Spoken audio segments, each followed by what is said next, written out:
Hello friends, welcome to Rida kitchen. இன்றைக்கி நம்ம பார்க்க போகிறது என்னோடய ஃப்ரிட்ஜ் ஆர்கனைசேஷன். நான் எப்படி ஃப்ரிட்ஜை மெயின்டைன் பண்ணுறேன்றதை நம்ம பார்க்க போகிறோம்.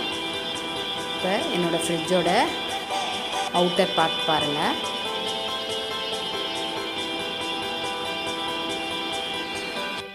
நான் இந்த ஃப்ரிட்ஜ் வாங்கி 10 இயர்ஸ் ஆகுது.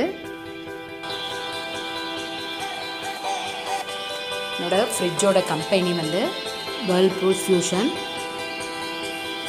இது 3 ஸ்டார் உடையது. இதோட electricity consumption 395 units per year. அப்புறம் இதோட மாடல் FC32 2008 மாடலு. இதோட இது எத்தனை லிட்டர்னா, ஸ்டோரேஜ் வால்யூம் எவ்வளோனா 280 லிட்டர். நான் ஃப்ரிட்ஜை ஓவராலாக எப்படி வச்சுருக்கேன்றதை பார்த்துக்கலாம்.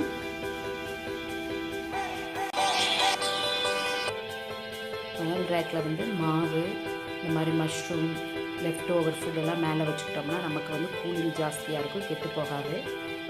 அதுக்கப்புறம் கீழ் ரேக்கில் வெஜிடபிள்ஸ்லாம் ஸ்டோர் பண்ணிக்கலாம். அப்போ கரெக்டான கூலிங் கிடைக்கும். கீழே மீதமான பவுட்ரு அந்த மாதிரி. கீழே நான் பேஸ்கெட்டில் பயிர் அந்த மாதிரி வச்சுருக்கேன். டோரில் மேலே இந்த மாதிரி டைரி ஐட்டம்ஸ், கீழே எக்கு, பாதாம் அந்த மாதிரி வச்சுருக்கேன்.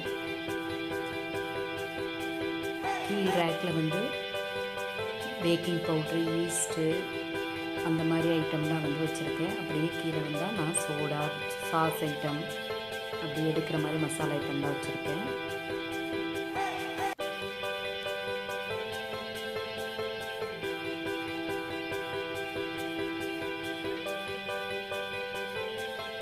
ஃப்ரீசரில் நான் ஐஸ் ட்ரே 2 வச்சுருக்கேன். இந்த மாதிரி ஐஸ் பேக்கில் வச்சுருக்கேன். ஏதாவது எமர்ஜென்சிக்கு தேவைன்னா நம்ம எடுத்து யூஸ் பண்ணிக்கலாம், அதுக்காக வச்சுருக்கேன். இந்த பக்கம் ஒரு பாக்ஸில் ஃபிஷ்ஷு மசாலா தடவி அது வச்சுருக்கேன். இதை நான் ஃப்ரீசருக்குள்ளே வச்சுருக்கேன். ஃப்ரீசருக்கு கீழே உள்ள கம்பார்ட்மெண்ட்டில் நான் தேங்காய் துருவினது வச்சுருக்கேன். இந்த பக்கம் பட்டர் வச்சுருக்கேன். நான் பாலெல்லாம் வைக்கல, நாங்கள் பசும்பால் வாங்குறதுனால நான் பாலெல்லாம் ஸ்டோர் பண்ணல.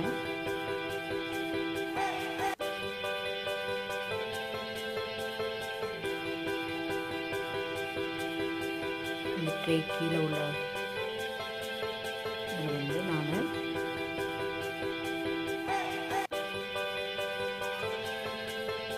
மாவு ஸ்டோர் பண்ணியிருக்கேன். மேல் டப்பாவில் ஆப்பம் மாவு வச்சுருக்கேன். கீழே இட்லி மாவு வச்சுருக்கேன். மாவளத்துக்கு மேலே ஸ்டோர் பண்ணோம்னா வெயில் காலத்துக்கு புளிச்சிடாமல் இருக்கும். இது பச்சை மிளகா காம்பு கிளி வச்சுருக்கேன். இது லெஃப்ட் ஓவர் ஃபுட்டு 2 டப்பாவில் வச்சுருக்கேன். காளான் பாக்கெட் 2 வச்சுருக்கேன்.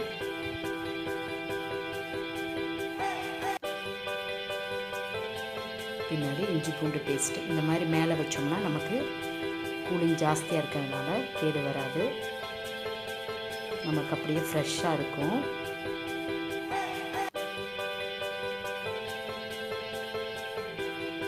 அதுக்கு கீழே உள்ள ட்ரேயில் நான் வெஜிடபிள்ஸ்லாம் ஸ்டோர் பண்ணியிருக்கேன். வெஜிடபிள்ஸ்லாம் நம்ம இப்படி பாக்ஸில் போட்டு வைக்கும் போது அப்படியே நல்லா ஃப்ரெஷ்ஷாகவும் இருக்கும், எடுக்கிறதுக்கு ஈஸியாகவும் இருக்கும். நான் இதில் அவரைக்காய், வெண்டைக்காய் வச்சுருக்கேன்.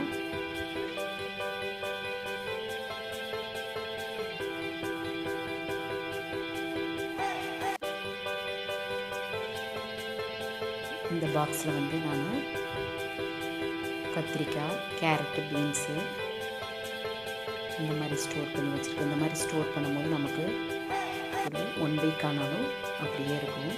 இது வாங்கி 1 வீக் ஆயிடுச்சு பாருங்கள், அப்படி ஃப்ரெஷ்ஷாக இருக்குது.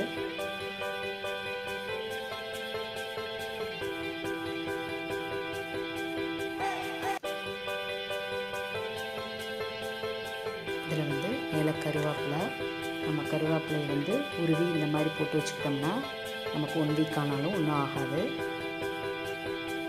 இதில் வந்து நான் காலிஃப்ளவர் வச்சுருக்கேன். காலிஃப்ளவர் லீவ்ஸ் எல்லாம் எடுத்துகிட்டு இந்த மாதிரி முழுசாக ஸ்டோர் பண்ணி வச்சுருக்கேன். இதில் வந்து புதினா வச்சுருக்கேன். புதினா வந்து நம்ம எப்போவுமே வந்து கொஞ்சம் காம்போடு வச்சோம்னா அது அப்படியே ஒரு வாரம் ஆனாலும் ஃப்ரெஷ்ஷாக இருக்கும். கொஞ்சம் காம்போடு வச்சுக்கணும். கொஞ்சம் காம்போடு வச்சு நல்லா ட்ரை பண்ணி ஈரமே இல்லாமல் வச்சோம்னா அது ஒரு வாரம் ஆனாலும் அப்படியே இருக்கும். இதில் நான் கொத்தமல்லி தழை வச்சுருக்கேன். இது நல்லா கொத்தமல்லி தலையை நம்ம ஆஞ்சு டிஷ்யூ பேப்பரில் நல்லா ஈரத்தில் எடுத்துகிட்டு இப்படி ஸ்டோர் பண்ணோம்னா ஒரு வாரம் அப்படியே ஃப்ரெஷ்ஷாக இருக்கும். ஒரு வாரத்துக்கு மேலேயே இருக்கும். இப்போ இது வாங்கி ஒரு வாரமாச்சு. நான் அதுக்கு கீழே உள்ள ட்ரேயில் வந்து இது வந்து மசாலா பவுடர்லாம் வச்சுருக்கேன். மட்டன் மசாலா, சிக்கன் மசாலா அந்த மாதிரி பவுடர்லாம் இதெல்லாம் என்றைக்கே ஒரு நாள் தான் யூஸ் பண்ணுவோம். இந்த மாதிரி ஸ்டோர் பண்ணி வச்சிட்டோம்னா நமக்கு எடுக்கிறதுக்கு ஈஸியாக இருக்கும். இதில் நான் தக்காளி வச்சுருக்கேன். தக்காளி தீந்துருச்சு, வாங்கணும். இதில் வந்து இஞ்சி வச்சுருக்கேன். ஈரம் இல்லாமல் இஞ்சியை வந்து நல்லா டிஷ்யூ பேப்பரில் துடைச்சிட்டு இப்படி வச்சோம்னா இஞ்சி வந்து ஒரு 15 days ஆனாலும் அப்படியே ஃப்ரெஷ்ஷாக இருக்கும். இஞ்சி, எலுமிச்சம்பழம் அதெல்லாம் வந்து நம்ம இந்த மாதிரி துடைச்சி ஸ்டோர் பண்ணிக்கிட்டோம்னா ஒரு 15 days ஆனாலும் ஃப்ரெஷ்ஷாக இருக்கும். இது வாங்கி 10 days ஆச்சு பாருங்கள், அப்படியே இருக்குது. இதோட இன்னொரு டிப் என்னென்னா, நம்ம நியூஸ் பேப்பரில் பொதிஞ்சு வச்சாலும் நமக்கு அப்படியே ஃப்ரெஷ்ஷாக இருக்கும். டப்பாக்குள்ளே நியூஸ் பேப்பரில் பொதிஞ்சு டப்பாக்குள்ளே போட்டு வச்சாலும் அப்படியே ஃப்ரெஷ்ஷாக இருக்கும். இது கொக்கோ பவுட்ரு. இதெல்லாம் இன்றைக்கி ஒரு நாள் தான் எடுப்போம். அதனால நான் ஃப்ரிட்ஜுக்குள்ளே அதை ஸ்டோர் பண்ணியிருக்கேன். இதில் வந்து ஃப்ரெஷ்ஷான மஞ்சள் இந்த மாதிரி டீக்காக நான் ஸ்டோர் பண்ணியிருக்கேன். இது எங்கள் வீட்டில் காய்ச்சது பாருங்கள். இதில் நம்ம டீ வச்சு குடித்தோம்னா ரொம்ப நல்லது. இந்த மாதிரி ஃப்ரெஷ்ஷான மஞ்சளில் டீ வச்சு குடித்தா. பின்னாடி உள்ள பாக்ஸில் வந்து நான் சாட் மசாலா, கரம் மசாலா, கெஷூர் இது அந்த மாதிரி வந்து நான் ஸ்டோர் பண்ணியிருக்கேன். இதெல்லாம் நம்ம என்றைக்காவது ஒரு நாள் தான் எடுப்போம். அதில் ஸ்டோர் பண்ணால் நல்லா ஃப்ரெஷ்ஷாக இருக்கும். நான் இந்த பாக்ஸில் வந்து ஜீரக சம்பா அரிசி வச்சுருக்கேன். ஜீரக சம்பா அரிசி வெளியே வச்சா சீக்கிரமாக கேடு வந்துடும். அதனால் நான் இந்த மாதிரி பாக்ஸில் போட்டு ஸ்டோர் பண்ணி வச்சா அப்படி ஃப்ரெஷ்ஷாக இருக்கும். நமக்கு தேவையப்போ மட்டும் எடுத்துக்கலாம்.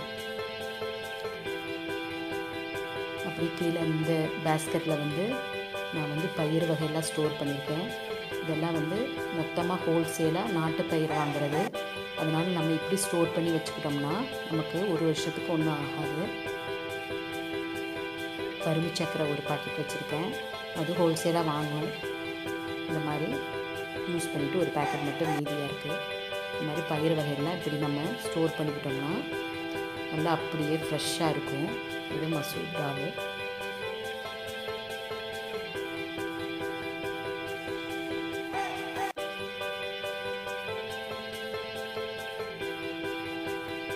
இந்த பக்கம் வந்து கெஷூர் மீது பேக்கெட் வச்சுருக்கேன். இது வீட்டிலே ட்ரை பண்ணது. இது ஏலக்காவும் மொத்தமாக ஹோல்சேலாக வாங்கிக்கிறது.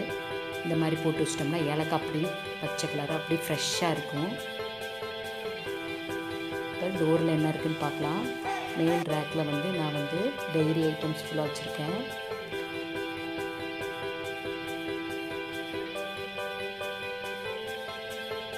இது சீஸ் க்யூப்ஸ் வச்சுருக்கேன்.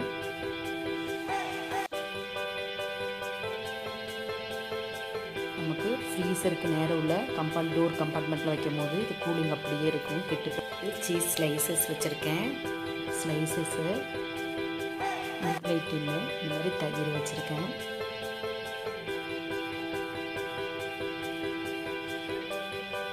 அதுக்கு கீழே உள்ளதில் இதில் வந்து வெள்ளரி விதை வச்சுருக்கேன். இந்த மாதிரி நம்ம ட்ரை ஐட்ஸ்லாம் இதில் வைக்கும் போது ரொம்ப நாள் வரும். முட்டையும் வச்சுருக்கேன். வெயில் காலம் முட்டை ஃப்ரிட்ஜில் வச்சா தான் தாங்கும் மாதிரி, அதனால முட்டையை ஃப்ரிட்ஜில் வச்சுருக்கேன். பாதாம் பவுட்ரு வச்சுருக்கேன். வெள்ளரி விதை இந்த மாதிரி வச்சுட்டோம்னா நமக்கு ஃப்ரெஷ்ஷாகவே இருக்கும். பூச்சி வந்து எதுவும் வராது. இந்த மாதிரி செகண்ட் ரேக்கில் வச்சுருக்கேன். தேர்ட் ரேக்கில் வந்து இது வந்து நான் வச்சுருக்கிறது வந்து காஷ்மீரி ரெட் சில்லி வந்து இதில் போட்டு வச்சுருக்கேன். இது எங்கேயாவது ஒரு நாள் தான் எடுப்போம். இதனால் இப்படி போட்டு வச்சுக்கிட்டோம்னா நமக்கு அது ஃப்ரெஷ்ஷாகவே இருக்கும். நல்லா முறுமுறுனே இருக்கும். அதனால் நான் அதை அப்படி ஸ்டோர் பண்ணியிருக்கேன். இது வந்து ஈஸ்ட்டு, இது பேக்கிங் பவுட்ரு. இதெல்லாம் கேக்குக்கு என்றைக்கோ ஒரு நாள் தான் எடுப்போம். இந்த மாதிரி நம்ம ஸ்டோர் பண்ணிக்கிட்டோம்னா நமக்கு வண்டு எதுவும் வராது. இது கசகசா,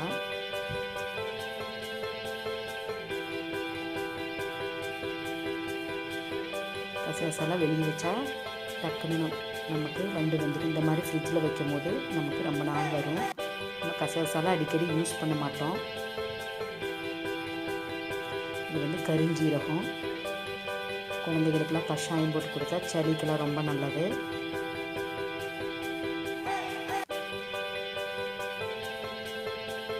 இது வந்து வெந்தயத்தை வறுத்து பொடி செஞ்ச வெந்தய பவுடரு. இதெல்லாம் வெயில் காலத்துக்கு வந்து நம்ம கொஞ்சம் தேனில் குழப்பி சாப்பிட்டோம்னா நல்ல குளிர்ச்சியாக இருக்கும். இது வந்து பாதாம் பிசின், நம்ம வந்து ஜூஸில் எல்லாம் போட்டு குடிக்கிறது பாதாம் பிசின்.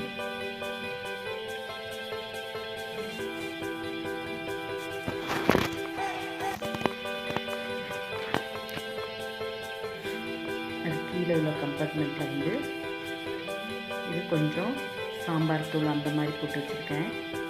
நமக்கு டக்குன்னு எடுக்கிறதுக்கு வசதியாக இந்த மாதிரி உள்ளது போட்டு வச்சுருக்கேன். அப்புறம் சப்ஜா விதை போட்டு வச்சுருக்கேன். நம்ம ஜூஸ்க்கெல்லாம் போட்டுக்கலாம், டக்குன்னு எடுத்துக்கலாம்னு சொல்லி இதில் போட்டு வச்சுருக்கோம். 2 சோடா பாட்டில், ப்ளைன் சோடா. இது ஒரு ORS பாக்கெட்டு. எதுக்காக ஒரு எமர்ஜென்சி வேணும். Tomato sauce, chilli sauce, soya சாஸ்லாம் இதில் வச்சுருக்கேன்.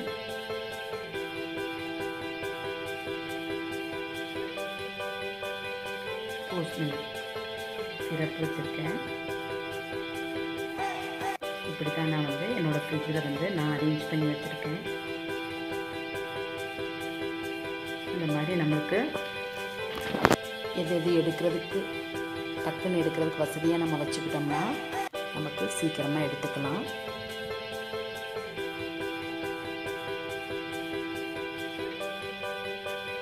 ஓகே ஃப்ரெண்ட்ஸ், உங்களுக்கு என்னுடைய ஃப்ரிட்ஜ் ஆர்கனைசர் வீடியோ பிடிச்சிருக்குன்னு நினைக்கிறேன். உங்களுக்கு பிடிச்சிருந்துச்சுன்னா லைக் பண்ணுங்கள், ஷேர் பண்ணுங்கள்.